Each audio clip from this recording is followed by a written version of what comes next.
brilliant. I've never heard anyone talk about that. Never, ever. So that's brilliant. So let me tell you something interesting. I feel like I always have the best taste in movies, but I remember like last week we went with a few friends to the movie theater, and in my head it was the best movie. But I'm looking at everyone on the seats and they're sleeping. I'm wondering, do I really know? But in my head, I know the best movies. Like I've watched the best movies. Anyway, that was hilarious. So that one I can't refute, but music, yes, music I have good taste. Uniform, let me tell you a funny thing. So I have a scar here on my head up here. Mm-hmm. It's a tiny scar, you can't really see it. But in high school, I got it in primary school. Someone was throwing something in the air and then it hit me, and then I refused to go get stitches. So it Okay. kind of became a scar. But in high school, I was really, what's the word? Like embarrassed about it. I didn't want people to see it. So I grew an afro, a big afro, and then I would twist it so that you wouldn't see the scar. It was so weird. It was so weird. Look at Clarence saying DJ Afro. Oh, hey. But so I think a lot of things have changed. The uniform thing, that's true. I used to wear long sleeved shirts as well. When other people would wear short sleeve, but I used to get away with it because my shirts were always clean, like super. Everything was super clean. So by the time a teacher tells you to change, they're like, yeah, yeah, but also I was well behaved and yeah. So Okay, so I that's got away, interesting. I got away with one or two things, yeah. That's interesting. So actually, I feel like after I posted, I know that a few of my members here as well went to high school with you. I saw someone repost your story and say that you didn't used to dance that well in high school. So I don't know. Do you wanna maybe tell us That's what a led you? hater. I can tell a hater when I hear one. Yeah. Okay, so I don't know if you want to refute Clarence's saying that maybe you used to put DJ Afro. Well, we'll never know. But anyway, No. guys, so this is Georgie for you. And like he said before, feel free to ask him any question. And for now, I'll just hand over the baton to you, Georgie. You can take over. Yeah, thank you very much. So first of all, let me just ask, what time is it there? Currently it's 7:15 p.m. 7:15 p.m. So a lot of you are here at a webinar instead of being somewhere having fun. Okay, I That's get my that. What fault, Georgie. Or it's time? yeah, so it's me. Ni mimi nimefanya wakuje hapa when they should be somewhere else. But pia akala ni mapema. Georgie, after this they can still Go somewhere else. So yeah, yeah. to be fair, I really, really appreciate everyone taking the time to, just being here and wanting to know a bit more. It always feels a bit surprising whenever people want to, just dig deep. But I feel like after a few years, I could maybe say one or two things that I wish I heard when I was younger. Um, my journey has been super interesting. My little brother is in Hungary, by the way. So I always feel like whenever I'm speaking to people in school, I'm talking to my little brother. He's 25 and he's doing some fantastic work. I don't think he's gonna come back to Kenya. Yeah, we're always like, maybe don't. Yeah. Unless you get something really good to come back to. So yeah, there's that. And I know a lot of you here are thinking about, what the next movie is after school. So my journey started with, I know a lot of it is online, but I'll just say it for maybe one or two people that might not have known anything, might not know anything. I studied actuarial science, a lot of math, a lot of finance. I love numbers. I love how numbers work. And then, but I didn't get to practice. And for anyone studying actuarial science, it's always, if you ever want to be an actual actuary, so you only become an actuary if you've done either the masters or the professional papers, but I never did all of that. Immediately after finishing the course and graduating, I went to Rwanda and did media all the way till 2018. And then I came, media in South Africa, Kenya, Rwanda, and then now I came back to Kenya properly for BBC. So I worked with CNBC, Forbes, doing Pan-African media and just going all around the world, recording news, doing news pieces. I remember one of the most fun things that I did in Russia before the whole Ukraine-Russia war was doing the news for BBC US, BBC Persia, BBC India, BBC Africa in English and Kiswahili. So that was probably one of the times when I felt like, okay, the media is really going places. And then after that, I came to I went to a development agency, just trying to understand what happens in the NGO world. And some of the clients were also from around the world, mostly in Africa, but also from around the world. And then I transitioned to the MasterCard Foundation, where now I helped set up the communication unit for the Pan-African programs, the work that the MasterCard Foundation does across Africa. At the same time, I got on different boards. So Doris Molel Foundation, helping with preterm babies and babies that are born prematurely, just aligning resources for that. So I got on as a strategic advisory member. And then Mo Ibrahim Foundation, climate ambassador now. And now, as of a week now, I just left MasterCard Foundation. So I know that's a surprise for you too. To focus on a few other things. I'll mention about it maybe in a different day. But I'm currently working on a few projects that I think will be, like the next step now in my life or career. Yeah, that's about me in a nutshell. It's about 2-3 minutes. Yeah. Wow, I Do you have think any questions? definitely you've shocked me because wow, okay. I know that a couple of people had asked me, wow, he studied actuarial science. How did he end up where he is? So it's quite interesting that you've been able to give that, journey. Yeah. So I don't have a question for you. I'm not sure. If anyone has a question, please raise your hand, and then my host will be able to see you and direct you to ask any question. So there is Peter Gikonyo. You can ask your question. Alrighty.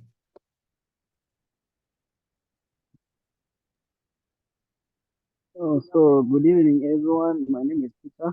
I'm doing my PhD at Beijing Language and Culture University.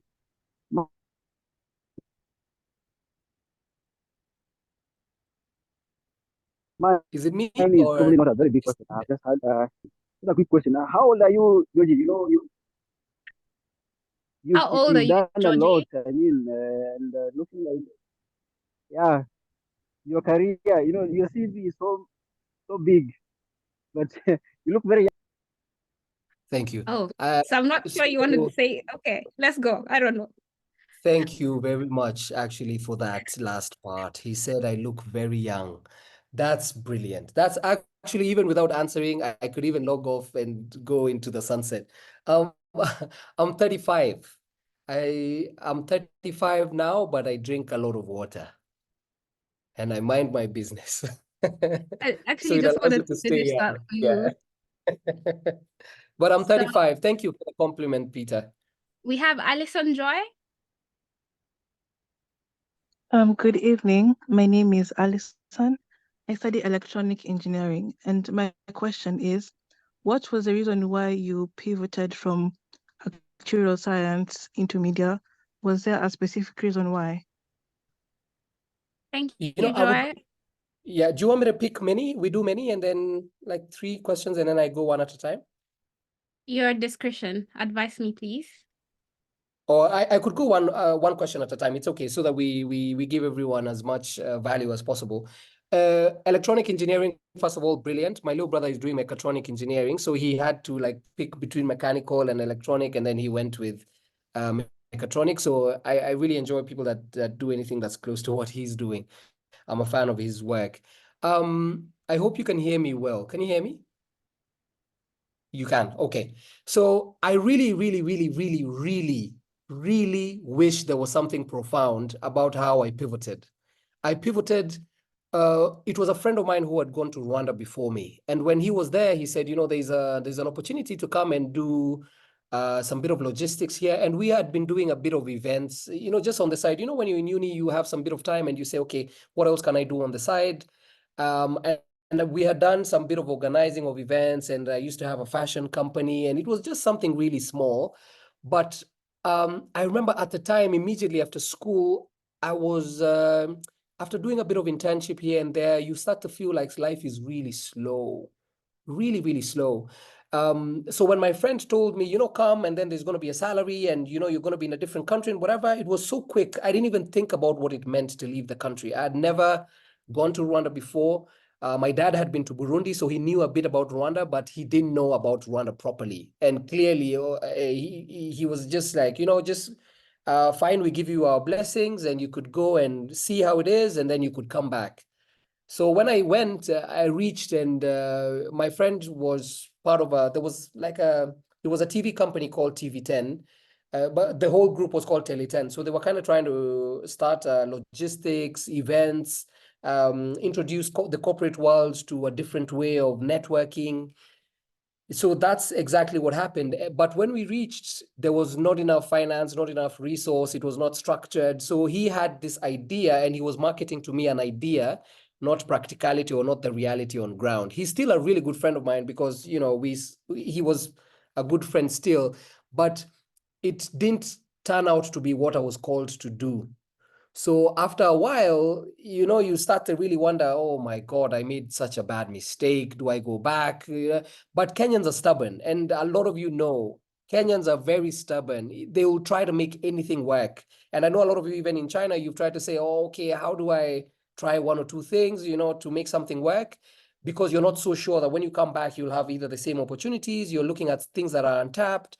So that's what I did. And I stayed in Rwanda. Before I knew it, it was 8 years. 7 years, 8 years. But to answer your question, Joy, I didn't pivot knowingly. It was just circumstance that made me kind of change my scenario, change my environment, and then I made the best of it. I see that someone gets a new term for you, which is resilient. I've also seen that Karen in the chat has asked how the journey at MasterCard has been. But I think from what you've said, I'd also like to ask you a question in regards to when life is pivoting, what kind of lessons did you derive from that time that you can, maybe tell someone if their life is pivoting, because I feel like some people here are studying very different things from probably what they're going to be doing. So maybe if you have a couple of words to tell them, then that would be great. Cool. That's a nice question. One of the things that we always say, first of all, let me just, I could guess maybe I'm maybe 10 years older, between 6 to 7, 8, 9 years older than people in the chat. So we always say that the reason why we get on, let's say like a webinar or a chat with anyone is so that, I mean, we've done all the messing up, trying to understand, suffered here, suffered there. You don't have to. Not everyone has to struggle, to make it in life. You could just hear what someone went through and then use it as a shortcut. So I'm a big fan of saying as much as possible that has happened in my life, so that you don't really have to go through the same struggles. I mean, if you do, then maybe they're very unique and we can maybe talk about it and stuff, but it's always nice to always talk to as many people as possible so that you just know how to navigate and shorten your success, like the time you take to success. One of the lessons that I learned from pivoting is it's very confusing. And especially when you're young, you want everything to be right. I always get messages from people who say, I feel like I'm not doing right. I feel like, things are not going well. And then I ask them, so where are you in your life? Like sometimes you don't want to say, oh, it's because you're young, don't worry, things. No. We don't like to make age an excuse. You could be young, but doing really big things. So we say, okay, even if it's age or blah, and then someone says, oh, I just finished school, or maybe I'm 19 or 20 or 21. And in my head, I'm like, oh, if you think there are a few more curveballs, life is about to throw you a few more things to stress you, So I always tell people, just when you're pivoting, it's like freedom. It's like swimming in an ocean or a deep swimming pool. Sometimes you have to let go to float. Just let go. If you're a prayerful person, pray, ask for as much advice as possible. Know that you're going to fail more than once. Know that things are not going to go right more than once. You're going to lose a lot of money. You need to save a lot of money. You're going to have to sacrifice friendships, sacrifice relationships. Your family is not going to like you at some point. You're not going to like your family. You're not going to like their decisions because you think that your decision is right. So you have to really come to terms with what respect looks like, what respect for your parents, for example, looks like, or the people that, wish the best for you, and what they should respect about your decisions. So I really learned during that pivoting time that there's so much that I could have listened to, but I listened to my mind a lot, and I thank myself a lot for just saying no. I'm gonna stay here and do what I want to try one or two things. So trust your gut, trust what you're doing is right. Make sure you live well with people. Don't burn bridges. Don't burn bridges. It doesn't mean that you have to be really close friends over 20 years, but don't burn bridges. I think that's what I would say for now. And then as you pivot, make sure that you have at least a few layers of cushioning, just in case things don't work. A fallback plan. What's a fallback plan? Whether it's doing something online, or maybe you've networked and someone has told you an opportunity here or there. Just know what a fallback plan looks like. So yeah, that's what I would say. It's nothing profound, by the way. I fell into, if it was up to me, I would probably be in a room in the government here in Kenya, because I was an intern and I would still be doing a lot of manual work. So I'm really happy that I made the stubborn decision to leave. Yeah. Okay. Just give me 1 second. I can hear my gate ringing. Just 1 second. I'll come back. Okay. 1 second. Sure. So as he goes for his 1 second, if you have any question, please don't hesitate to ask. Georgie really did highlight that I should tell you guys that there's no question that is stupid or unwelcome for him. So feel free to engage Georgie however you would like. So Sylvia, I have seen your question. I will be able to highlight it when he comes back.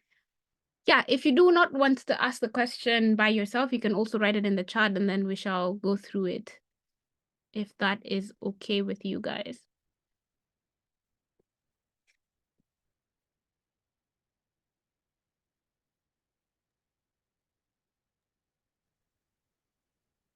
I'm here.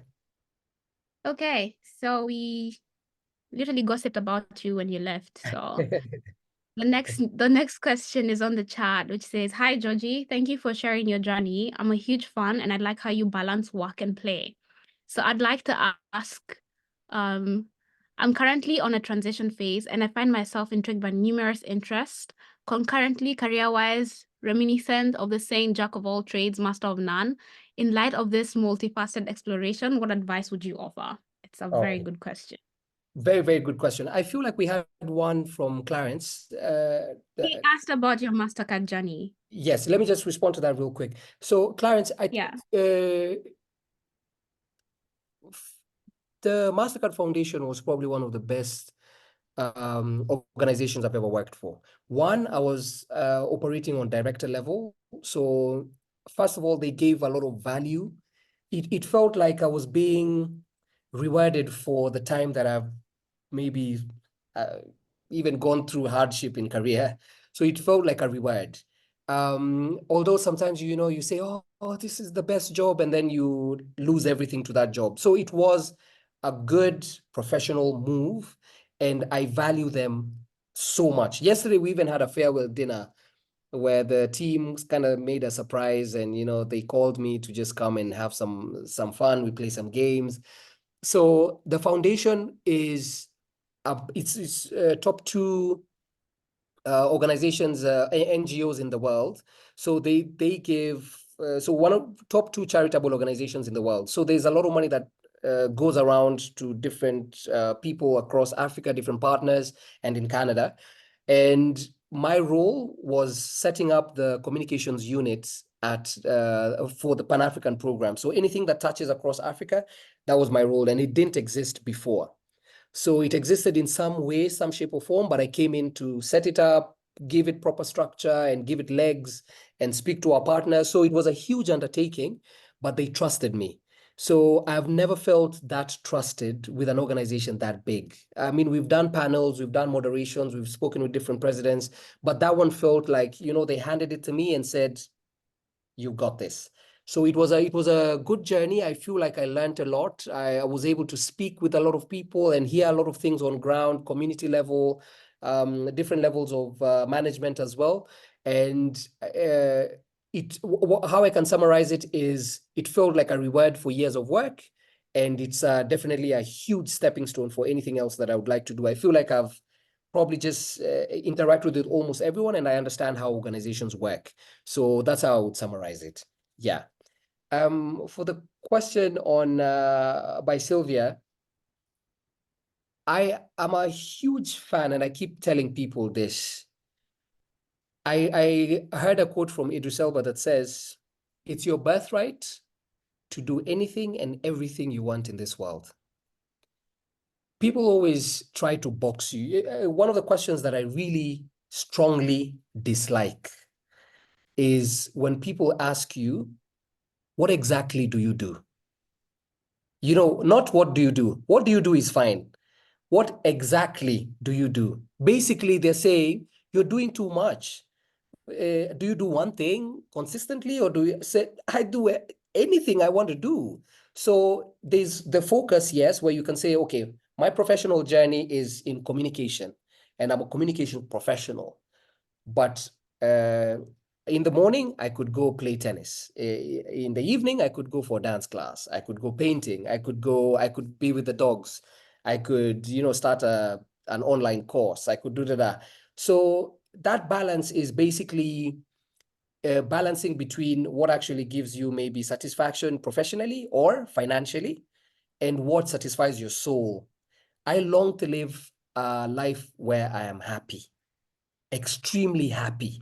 If I want to go dance, I will go for a dance class. Like I've just come for a dance class. If I want to go maybe skiing, if I want to come to China, if resources allow and time allows, I will do that.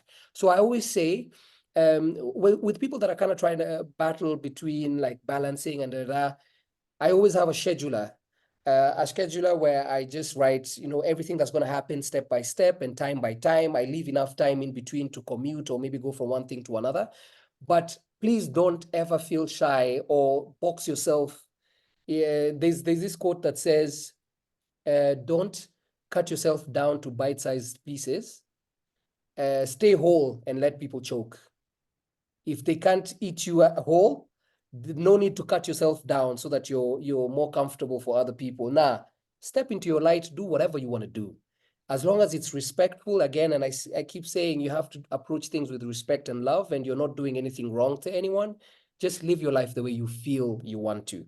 That way you'll be extremely happy. And I wish people told me this earlier, because someone was like, okay, you finish school, you go to a career, and then you get married, and then you have to, and then if you want to do it, do it. But if you want to do a few other things that make you happy, do that, so that, but always, of course, have a plan in mind.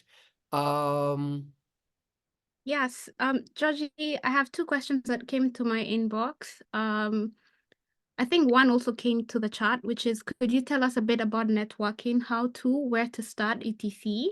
And then the other question, being respectful and with lots of love and hoping not to offend you. I'm really in a tough spot.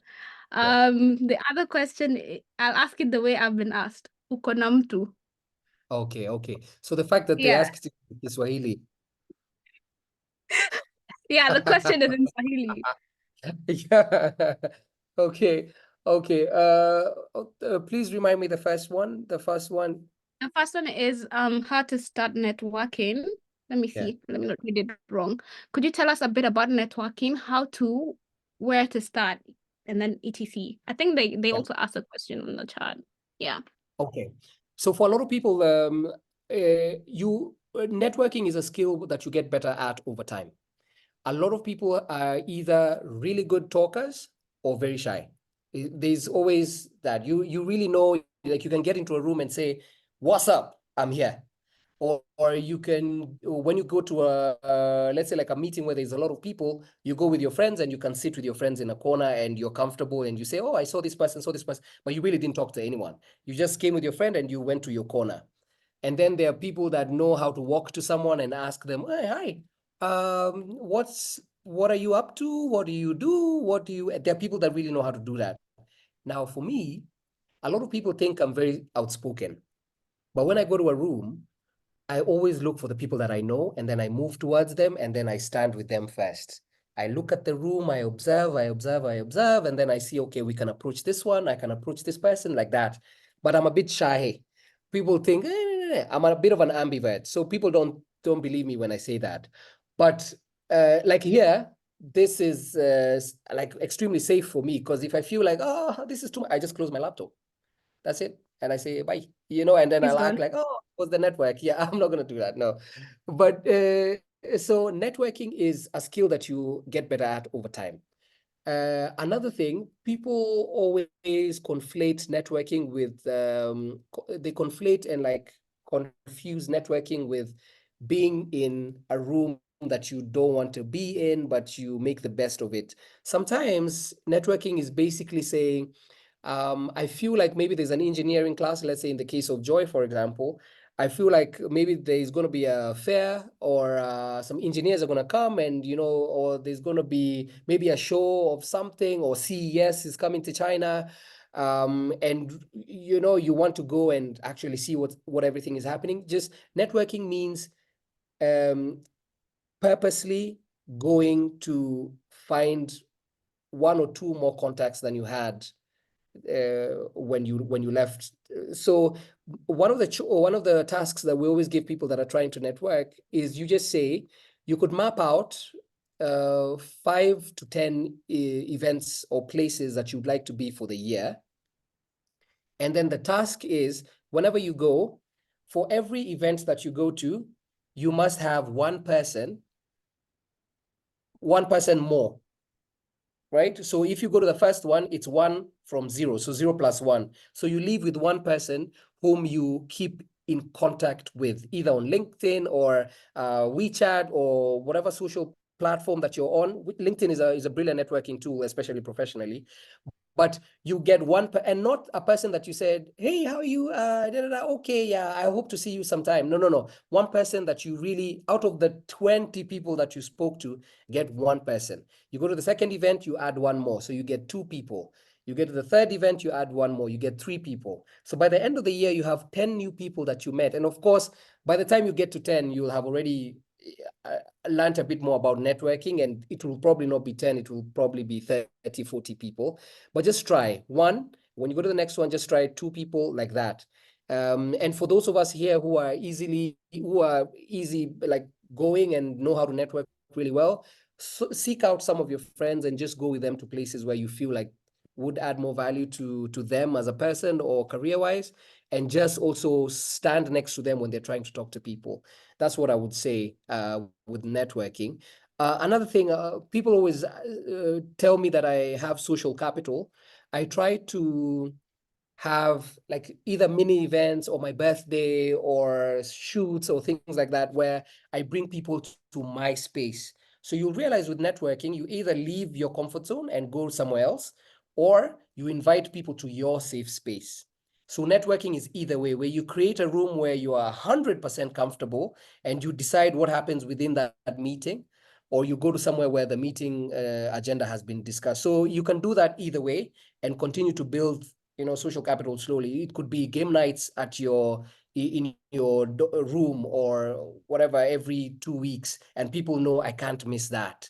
And then people start to say, can I bring a +1? So you guys continue to network and build like something. So just try tiny bits like that, and I'm always around if you want to talk about stuff. Yeah. Right. Thank you, Georgie. There's a couple of questions in the chat as well. There is. I see one from Mushera. I could go through them actually. Yeah. So it's all right. Touching on self-belief, how do you distinguish your perceived self-belief and arrogance? Okay. Expansion. Some of us are in uncharted grounds, career-wise, and there's always the lingering question, especially when making the next step, whether it's self-belief or Piper's dream. That's a very good question. Very good question, Mushara. Very, very good question. I will tell you this. A lot of people always feel like, I had most of my stuff figured out a long time ago. My life became clear 2 years ago. I've been working for so long, since 2011. That's about 14 years. Oh my God, I'm so old. But I only just got clarity on my life 2 years ago, 33. And that's why 33 is my best number, my best year, best. You'll see a lot of 33. If you follow me towards the end of the year, you'll see something I'm doing with 33. But I now have this belief that nothing is unattainable. Nothing is unachievable. If I put my mind to something, I will do it. I always said, let me give you one random example, even not career-wise. One of the people that I ever wanted to be in the same room with or to just see face-to-face was Kevin Hart. And I remember one time he was, so it was like, okay, so he's always performing. They say they're performing, doing a world tour, but they're only in the US. And then one time they say, oh, the tour is coming to Pretoria in South Africa. And Kenya had just opened. So Kenya to South Africa, there were no visas. And you know, the tickets sell like this. So luckily, they just put the tickets. And a friend of mine, we bought the tickets and we bought early. So it wasn't as expensive as if you had bought it like closer to the day. And we went and we went to the comedy show and saw Kevin Hart like up close. And then after that, went to an after party and saw him as well, like really up close. So it felt like, oh, I mean, some of these things we really place like such a huge thing about them, and we are our own block, our own wall. But if you really believe deep within yourself, either you're called for something or something is drawing you so closely, and you do it without. Sometimes I get what you mean about family and family circles. Sometimes your family just needs to see you have 1% success and they will support you. And sometimes it's really just them trying to support you by not allowing you to go into an area where you maybe don't know or they're not so sure about. So their version of supporting you is telling you don't do that. But if you feel within your gut and your heart that's something that you're good at, or you're going to be good at, or you could try it, and you've seen, proof of concept, try it. Arrogance is when you say, "Who do you guys think you are?" You know when you're being arrogant, But if it's self-belief and you feel so called for something, do it. Do that. I can see one from Bakari. What do you think of the concept of being all round? Okay, yeah, so I think we've talked about that. I have 3 different majors to this point in different level, and not to mention 2 foreign languages. And now I'm not too sure what to focus on. Bakari, actually, if you don't mind, you could just message me as well on the side and about the. You look like you have 3 different majors. I'd love to know what those are, and then maybe we could see how to. Maybe there's a synergy somewhere or a commonality. We could kind of see. Foreign languages will take you very far, especially with public speaking. And I will tell you, people always say journalists or people within the space are not making money, but you get on those stages and you get your couple $1,000 every hour or every few hours, you'll slowly start to realize like there's no career where you can't make something big out of it. Francis says, I've been nominated in 2 scholarship opportunities at the same time to pursue my PhD. The Chinese government scholarship and the Stipendium Hungaricum scholarship. I'm in a dilemma. Which one should I go for and why? The question can also be responded here in the chat by members of the forum. So I'd need to do a bit of research on the 2. I don't want to just give you something top of mind without proper info. So I'll have that. Francis, I'll just write that down. I'll do some proper research and even ask a few people, and then I will tell you. Wambui can hold me to account for that one. So Sure. Francis's question and Bakari's question on the 3 different majors. Alfayo says, I've changed jobs many times. What do you think about frequent job changes and how employers may view you? Very good question. I've had at least 2 years for every job. I've tried to make it 2 years, something, almost 3 years. The foundation is the only one where I left after a year because I saw the opportunity to do what I'm doing, consulting for a huge organization, to consult for about 4 of them at the same time and still consult for the foundation. So an opportunity presented itself, and a new mentor of mine told me, you could try one or two things. And my boss at the foundation also told me, I could try one or two things. So I will say, within your CV and on LinkedIn as well, you want to show that, you can stay in one place for a while and even grow with the organization. But I know I've seen some research somewhere where it says it's about 2 to 3 years. At least 3 years is recommended, where you stay and you grow and then you transition. Grow, then transition. So I would say that's for that. What will you tell me?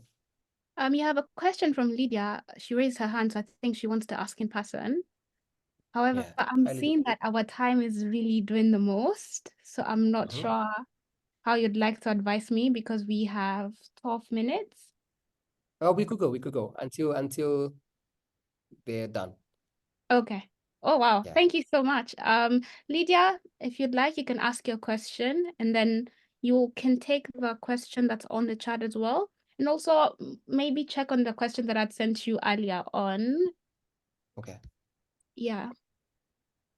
Um, Lydia? Hi.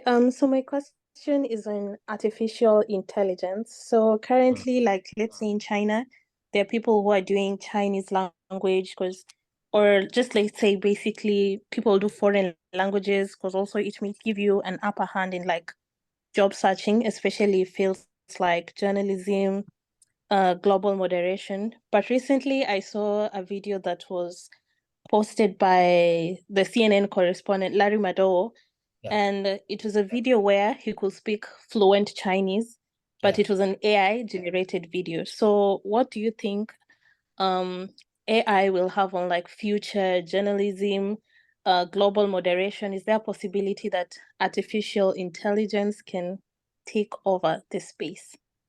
Yeah, really nice question. So funny, because I'm currently developing a masterclass on public speaking, and it's set to be released on 25th. So that's not this Monday, next Monday. And one of the things I was telling Wambui is I would like for the masterclass to, as we take it across the world, so it's not only a Kenyan product, it's a global product, and how to speak on any stage around the world. But one of the things that I was saying was that we needed to translate it to at least the top 5 languages. So the UN languages are the ones that people speak the most. So the Kiswahilis, the French, Spanish, Portuguese, and then you have the, let's say, Amharic and things like that. So that's where AI comes in, for example, where it's for something where you wouldn't be able to quickly access resources on that, or have let's say, like, for example, I was asking, so does anyone on the team or anyone within that's living in China understand Mandarin or Chinese to kind of help translate? AI will help with that quickly. There will be a lot of people that lose their jobs, and we've come to terms with that, but we've also realized that the other side is, just like with ChatGPT, for example, we still needed a lot of people to key in data. And data is driven by human habit and human reports, and reports that are made, when you let's say have a 3-year gap, a 5-year gap. For example, ChatGPT now is still giving you, like, ChatGPT would say, as per, like ChatGPT 4 would say, as per my records in 2022. So there's a huge 2-year gap where people have not fed in as much information for it to have relevant or updated info. So the role of humans is to still make sure that there's quality control, data feeding, data registry. There's still a huge part that humans can play. There's going to be a world where, let's say, like, for example, in Kenya now, in the advertising space, the comm space, even translation, there are a lot of elements that have been cut down and removed because AI just does that automatically. But it's up to you to now to map out and say what's going to be relevant 5 years from now. If you know for sure that in journalism, there's going to be at least 30 to 40 jobs cut, or 30 to 40% of jobs cut, it's up to you to then think what a backup plan to journalism could be. You can't say, oh, I've spent my whole life studying journalism, now the whole world is, but you knew it was coming, So just have like some bit of cushion and backup plan when that inevitably comes. But there's constant research and reports on where AI will not touch. I was just saying here in the advertisement space, a lot of the models on billboards have been removed. It's now been replaced by AI generated pictures, which now then cuts to, so you've removed your whole production. You're not going to need a video production or pictures to be produced for any advert. You've removed the makeup artists, you've removed the location scouts, you've removed like probably 5 layers of people to have that one advert. And also realize that at this point, if it means that the companies are also saving on a lot of cash, but that cash is not just being saved, it's being redirected somewhere else. So it's up to you to also know where that money is going to, and possibly that's where the jobs are, or that's where the money is. So I hope that answers your question. Right. I think we have one more on the chat, the one by VBK. Can you see it? Yeah, let me just look.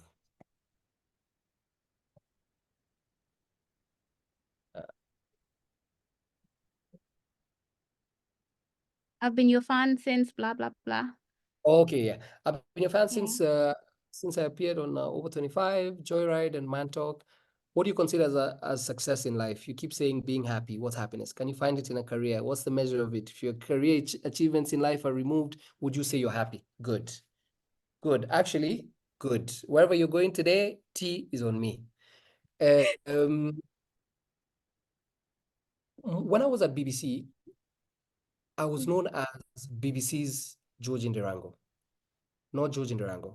Mind you, I had been working since 2011. I keep saying that.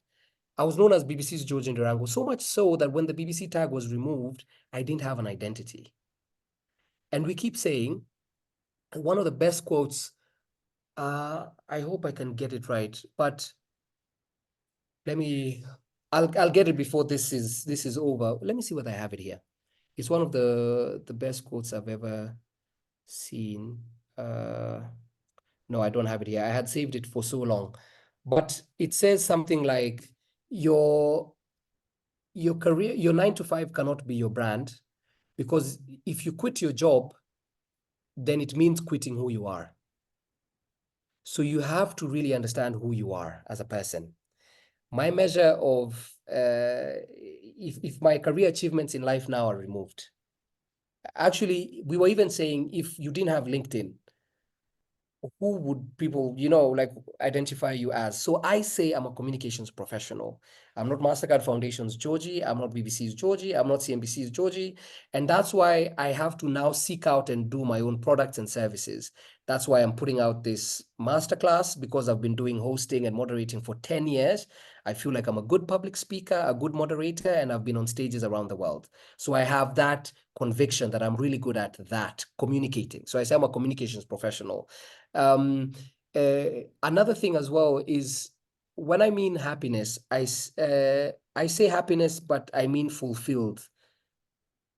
I'm making, just I don't want to say, oh, I'm a millionaire or billionaire, I can stop working and I'm good, or I can retire now. No, you're just making enough to like sustain a certain lifestyle, or allow you to do 1 or 2 things to make you happy. Or happiness for me is, I can look outside now, like outside where I'm seated, I am looking outside and I can see my dogs. I'm happy. I was in dance class where I'm not using my phone for 1.5 hours. When I'm learning a dance and I learn it, I'm happy. When I get a new haircut, I'm happy. So I find happiness in the tiniest things. Happiness is not a stage you reach in life. No. It's things that periodically happen to you. So if you're looking to find happiness somewhere, you're not going to find it. It's in the tiny things. If you read a book and it makes you feel a certain way, you're happy. If you learn maybe a skill, you're happy. If your teacher smiles at you and says, you did well in class, you're happy. So find happiness in the tiny things. That way your life will start to feel more fulfilled. What I consider success in life, I desire for my parents, my mom, to live worry-free, not worrying about it. That I would say, and by the time she's living worry-free, I know I will be worry-free, because you're putting cash aside and saving for the future, and yeah, things like that. So That's what I would consider a success. Debt-free, worry-free family and parents. That's what I would consider a success. And when I say family, I mean my family too. That's to the person who asked Kamani Konam too. Okay, thank you, Georgie, for answering those questions, and also saving me for answering that question. There's also the next question is by Rose. She says, "Hey, Georgie, huge fan. Here, despite not being in China, because gems are gems. Taking you back a bit, you explained how being stubborn and remaining in Rwanda paved the way to being who and where you are. Are there times in your life and career you felt cornered, like the path you've chosen isn't bringing the value you desire or expect, and so you have to decide whether to start on another path or strive harder? If so, how did you handle the situation? What motivation held you down? What would you tell those in such situations? For instance, switching careers, learning a different thing, not sure it will work." Yeah. Thanks. Thanks, Rose. So I've told the story about, how I transitioned from Rwanda. I came to Nairobi, and, BBC brought me back and all that stuff. But what I haven't said much of is why I came when everything was going so well in Kigali. So while I worked at CNBC and Forbes, one of the things that you'll also realize as you move through different jobs is sometimes the job feels nice and, the career feels like it's growing, but you're not going anywhere. You've hit a ceiling. And it reached a point when I was at CNBC where my boss used to come and ask me, "What do you think we should do?" And they're not changing your title. They're not increasing your salary. They're not giving you a different position. They're not making you managing partner or blah, blah, blah. They're just asking you. I was a senior presenter and producer at the time behind the news desk. And they're not changing what they're giving you. They're just giving you more things to think about with no. So I slowly started to get frustrated because I felt like there was going to be no growth. And then it started things like, okay, now you can't moderate so much because we need you in the news desk. And mind you, moderating always makes me, again, happy. Like I like going on stages and meeting new people, hearing different perspective. So I got extremely frustrated, which is crazy because the year before, I thought I would be in Rwanda at least 15 years. But now I was slowly starting to see there's a ceiling, there's a ceiling, there's a ceiling. So pivoting for me started, like I was still in a job where other people thought was really, really good job. I was traveling, doing all those things. But every day, whenever I went to the office, the first like 2 hours, I was on LinkedIn applying.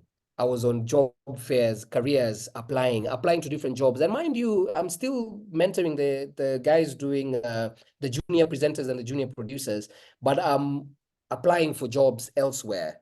And not even a high level job. I was just applying for any job outside. So I wasn't fulfilled there.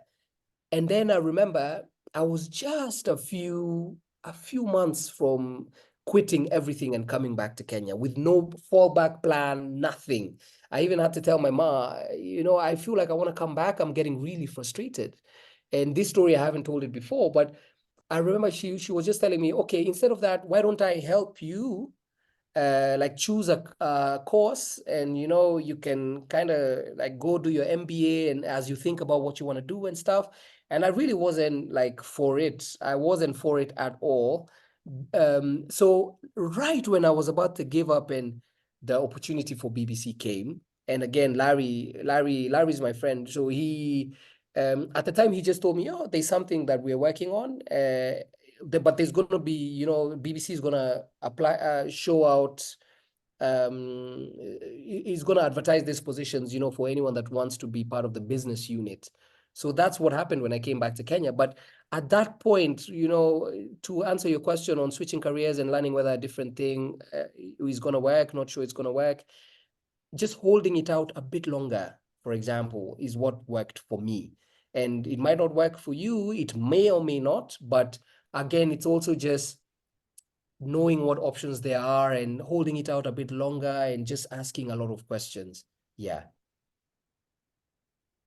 All right, thank you, Georgie. I can see you're supposed to pay my admin. Anasema watu wakuje masterclass because yeah. So maybe Georgie, yeah, as we maybe talk about all of these questions, I feel like it's good that he said that people should sign up for the masterclass. I know we've been mentioning this masterclass here and there, and maybe people are wondering, what is this masterclass? What is Georgie even talking about? You told us when it's supposed to be coming out. Maybe you can dig a little deeper, and maybe people are able to understand even how they will be able to access this masterclass. Alrighty, thank you. Thanks for the platform, free platform. So this is going to be 10 years since I properly started moderating and hosting, 2014. Well, I was doing it in different ways, but from 2014 of formally, almost formally started doing it. And it's my celebration of a decade being on stages, talking to all these people that we see, your industry leaders, your young guys doing amazing things, your presidents around different countries, and all these ministers, all those CEOs, all these people, you just name it. But within those 10 years, I've accumulated a lot of stories, a lot of lessons, a lot of tips, tricks, behind the scenes, what happens before the panelists get on stage. Things sometimes, you wanted to go on stage and something is not working, or you're about to start a session and things just go wrong. So this masterclass is 20 modules. I didn't want to say how many, but it's 20 properly done modules where I just guide people through the basics. So your tone, posture, imposter syndrome, all the way to like the most complex things, like what happens behind the scenes, how do you network, what happens after you get off stage, how prepared is well prepared, complete with stories on things that actually happened between the last 10 years. And there's some stories that I haven't said before, and some are really deep where things didn't go, things didn't go really well. And or like I remember when we went to, for example, we went to Mongolia, and I was in the room, and I was going to have the session the following day. But in my head, I was just like, let me just go see the stage, see how it looks, see, because I knew some people were preparing and, things were going to start the following day. So I reach, and I quickly realized that the main language spoken was not English. It was so Russian, Chinese, French, Spanish, and then English was like number 6 or 7. And I was coming to predominantly speak in English. So, and I didn't know all that before, and the organizers hadn't mentioned it. I think they just thought, we'll get some English speakers and we'll make it work. So things like that are what are in the masterclass. So it's gonna come out on March 25th, and for me, I am extremely, extremely proud of it. We took a lot of time, and we've done it. We've produced it. We sat with guys that really do stuff well, and it's going to be on my website. I don't want to launch the website because everyone has a website, but the website is also going to be up at the same time. It's not going to come before. Yeah. So if you can, Wambui, I'll send you the link. And then I think what we could do as well is for everyone, there's going to be a set fee it's going to be behind a paywall. I've been told that I give people things for free. I've given people things for free my whole life. So I was told not to do this for free. Yeah, so I'm going to put it behind a paywall, but maybe we could just see if anyone is keen within, the KESCA. We could see what to do. Yeah, but that's about it. So yeah, I'm pretty proud of it. It's coming next Monday. So there's a lot of work to do. So yeah, it's getting me a bit nervous, but it will be ready by next Monday. I think you got this. Thank you for sharing with us about your masterclass. I think just because it's coming out on the 25th, which is my birthday, it's a blessing. So it's gonna be good. I've already tapped on that blessing.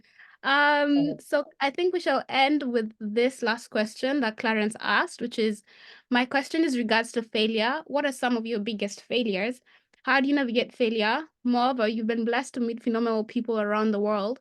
Who is the most transformative person you've ever met, and what's the most beautiful place you've been to? Okay. Failures, not really. Lessons. I've had a lot of failures. Oh my days. So one of my biggest failures, which we went to story time. When you get the masterclass, you realize there's a part in the masterclass where I say story time. So story time means it's an actual thing that happened. Yeah, get the masterclass, guys. When I finished university, I remember really wanting to be a pilot. Really wanting to be a pilot. Me and some colleagues at some of the previous students, some friends from school, from JQuat, we really wanted to be pilots. So this one time, KQ, Kenya Airways says, we have the call out. If you're keen on coming and taking part, or come and try it. So we went really early, 5 a.m. They are normally super early because they want to do so many by the time the day is done. 5 a.m. my mother dropped me at it was somewhere near the airport. The classes were there. The tests were there. So we go in, and I do all the tests. All the tests, all of them cleared, one after the other, one after the other, one after the other. So, which is weird because like you do the tests and then they look at your academics and then you go to the aptitude tests now to kind of judge your mobility, can you function with your brain and your right hand, your leg and things like that. But at the point where they were checking my scores in physics, I scored from high school, I scored, I think it was a B or something. And I'm big on grades, by the way. I'm big on like performing well. But I scored a B. And the minimum was a B. Oh, I think I scored a B plus and the minimum was an A minus. But I basically missed moving to the next stage of being a pilot by 1 point. Not 4, not 5. That would have been manageable. 1 point. I have never in my life wanted to forge documents like that day. I said I could have just forged and said I had an A minus or an A, but that for me was one of the biggest failures. I remember leaving and I told my mom and she was waiting for me outside and I cried. I cried and cried and cried. And I said, you know what? To anyone who passed and all the pilots that are in there, and they're my friends today, I said for all of them, they're gonna fly my plane when I get my plane. All of those pilots are gonna be my pilots to fly my plane. And I held on to that. I'm clearly still hurting, but I have that like in mind for me to get one of those people, God willing, like there's a plane that comes, they will fly that plane. So after that, it became like you slowly start to see a lot of tiny failures. And then you realize if you consider them failures, they stop you from moving. So see it as lessons and move. So that's what I would say to that, Clarence. So who's the most transformative person I've ever met? In the masterclass, and not to market it again, I mentioned about a day when I met Kagame and something that happened on stage, and it completely changed my career. So the story's there. I don't want to give away too much, but it was basically a time when people entrusted me again with a huge role with an auditorium filled with people, and I delivered. And my life has never been the same ever since that day. So that was the most transformative time and person I've met within that time. What's the most beautiful place you have been to? Norway. I went to see the Northern Lights and it was phenomenal. Yeah. All right. Thank you so much, Georgie. I know we really want to keep talking and we can keep going. I think, however, for me, I would like to end with maybe work-life balance, because of course you're asking us how is it now it's 8:11 and we're here listening to you on a webinar when we could be doing different things. So what inspires you to keep that, balance between work and play, like someone else said? And then after that, you could give us your final remarks if we do not have any other question. Alrighty. Why I do what I do, I will tell you, you will slowly start to realize age is the most clear reminder that you're not meant to be in this world longer than a certain time.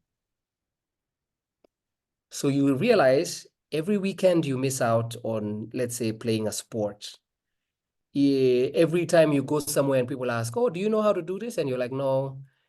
Every time you pass on, let's say, a trip you would have easily gone to, because sometimes trip, need some bit of financing and that. But if you would easily have gone to and you say, no, I'll do it next time. Anytime you want to get a dog, for example, or whatever, things like that, and you pass on that. Anytime you're called for dance class and you say, I'll come next Saturday. Anytime someone calls you for something where people are just in a room having a conversation and you pass on that, you won't be able to do those things later. There's a very high likelihood that either those things will not be available for you to do them, you won't have the energy to do them, you won't have the time to do them, families are coming, you won't have the space and bandwidth to do anything else. So I constantly, even with the people that I'm surrounded with, my family, my partner, for those that were, so she's also keen on doing stuff here and there, but we're constantly seeking out new things to do. Also, you need to constantly stay alive. You can't do the same thing and challenge your body and challenge your mind if you're not constantly seeking out things to do and try. So that's what I do. You'll see me playing paddle today. Like tomorrow we're doing something else. Tonight we're doing something. Tonight there's actually two things that are happening. There's a birthday and then we have to go somewhere and play some games. And I'm going to do that and then go home and sleep 8 hours. So I balance what I love, what I feel professionally would elevate me, sleep, and health. I try to balance those. And you can do it as specifically as writing things down one at a time. It doesn't have to be in your head, but map it out. And if you need help with that, please just reach out. I'm sure Wambui could share like contacts or details on how to reach out. Actually, But that's Georgie, what I maybe would you say. want to tell people how they can access you, and then that will make my work easier. Yeah, my handle is at Georgie Ndirangu. Let me even just write it here. I'm seeing some messages from people on the DM. Sorry, Georgie Ndirangu on every platform, like that. Every platform. Only LinkedIn. LinkedIn refused Georgie Ndirangu because you couldn't be verified if it's not your real name. And I had a tough time with Instagram with the same thing, but Instagram finally agreed. Instagram, Facebook, Georgie Ndirangu is the handle everywhere. All right. So if you'd like to find Georgie Ndirangu, you've seen his handle, everything. Please don't come at me. Everything has been posted publicly. However, for those who still have questions in the DMs and you'd like to access, I know I hold him accountable to two people. That's Bakari and Francis. I've noted you down. For the rest, I think Georgie has been really good in mostly answering your questions, and I believe that this was really good. I'll not give my closing remarks. I'll first invite Michael to give his word of thanks, and then after that, I'll close the meeting, and then we'll allow Georgie to go play, and everyone else who's supposed to be playing. Michael?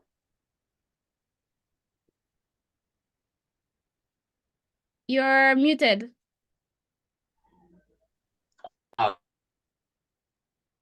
Okay, good now. Michael, you're muted again. I'm not sure what's going on. Can you hear me now? Thank you. So my name is Michael Lobondi Dachi. I'm the Vice President of the Kenya Students Association of China, and I'm doing my undergraduate in civil engineering. So Georgie, you've been able to take us through this amazing session.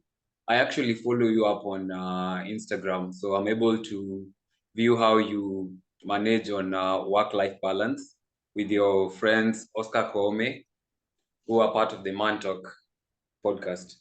So it's quite a good opportunity to have you here to talk to us about career development and personal branding.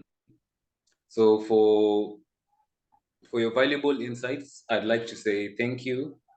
Thank you for encouraging most of us to continue doing what we're doing. The most important thing, as you've said, is to live life. So that was quite good. And also, thank you all for being present during this webinar. We've been able to gain much from what Georgie has been able to say.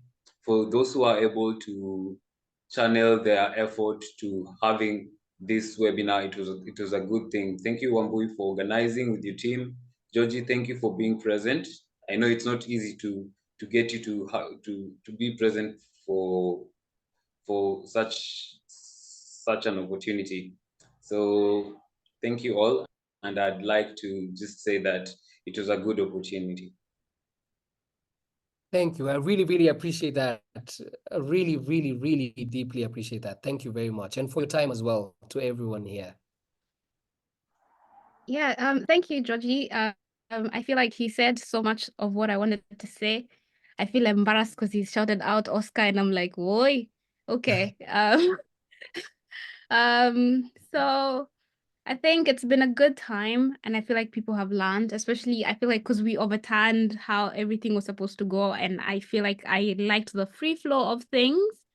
And like Georgie said, he likes to maybe do a lot of things bure. Thank you for doing this bure, because for sure, if you decided to charge me, I'm not sure I would have afforded your rate. So thank you so much for accepting my request to do this. This has been such a lovely time for even making time to do that. I think we have someone to do a closing prayer, and then Georgie, do you have anything before I tell someone to do the closing prayer? No. I just want to say, sometimes we normally come on these sessions and it almost feels like you're looking for a cheat code on life. But I would say if the more you engage in stuff like this, the more you realize that some of the problems are as common to a lot of people as like some of the people that we really look up to, and a lot of the people that are my mentors have also gone through almost the same things I did or I have. So just normalize failure, and not in the sense that that it sounds, but normalize failing and moving. Normalize it. Don't let it cripple you. And when you're thinking about stuff, think futuristic. Think what would my mentor do? What would my mentor say? Like think about that. 3, look at the people around you and realize that some of them are going to be your friends for a very long time. So decide what you want to build, how you want to move with it. 4, save your money. Save a lot. Things are only going to get more expensive, and there's going to be a lot more things to spend your money on. So save your money. And 5, take care of your health. I would say that. Love your people well and take care of your health. And your life should be pretty easy. Yeah, things are not as difficult or complex as other people make it seem. That's it. That's what I would say. All right. I have seen Mushara saying, thank you, Georgie. Fly to China once you get your plane. It's a beautiful place. Yeah. Why do I have to wait till I have my plane? I could come soon. Yeah, I just wanted to say that actually. I was like, whoa, okay. We don't want to wait that long. We might not be here. So please come when we're still here. Alrighty. Yeah, China is big and it's beautiful. It's a good place to transverse, apart from a few other issues, just like any other country. So I'll call on Maria Mweke to close with a word of prayer. Right. Hi, everyone. I'm Mary from CPU, that is China Pharmaceutical University. I'm currently studying pharmacy. Kindly, let's pray. Thank you, Lord, for this chance. Thank you for always being good God to us, O Lord. May you bless us. May you bless each and everyone here. May you open up our minds so that we can learn more and more. In Jesus' name, I do pray, trusting and believing. Amen. Amen. Amen. Sasa watu wa sheria, masaa imefika. If you want to go, George, unaenda wapi? You can invite us, pia tunaweza panda ndege. Oh yeah. Thank you to everyone. You know, we can just come back. Thanks to everyone. I'm seeing the messages. Apologies if I've not been able to respond, but I really appreciate everyone's time. Thank you.